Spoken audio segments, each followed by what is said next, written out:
Je vais vous dire deux mots des éléments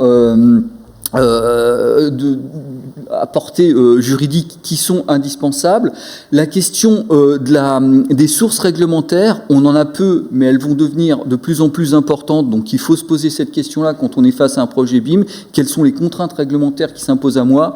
La question de la normalisation, j'en ai peu parlé, mais il y a une série de normes, notamment 19650, qui en fait sont une série de normes de management de la donnée de construction, qui est une série importante, structurante, mais qui ne se traduisent pas naturellement juridiquement. Donc il faut faire un effort dans le contrat quand on dit mon opération est conforme aux normes ISO 19650, il faut dire en quoi elles sont conformes.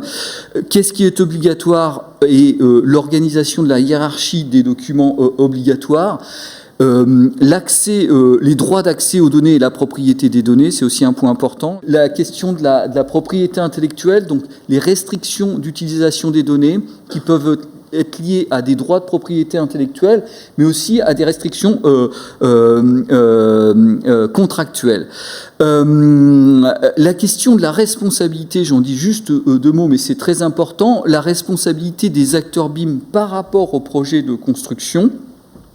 Il y a une grosse discussion pour savoir si ce sont des acteurs du projet lui-même ou plutôt des acteurs simplement de la gestion des données.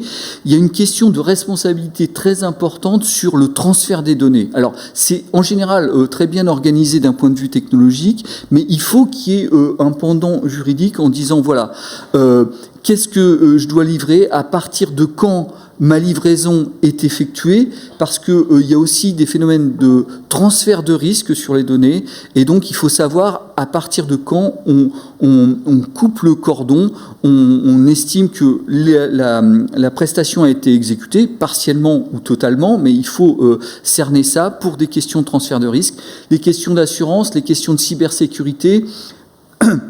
C'est des questions qui montent, qui sont difficiles à traiter, et je pense d'un point de vue technologique et d'un point de vue juridique, mais qui sont importantes.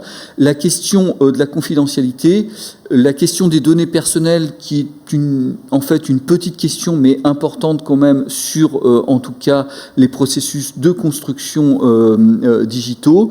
La révision des documents, notamment quand on a des conventions ou des plans d'exécution contractuels, j'en ai dit deux mots tout à l'heure.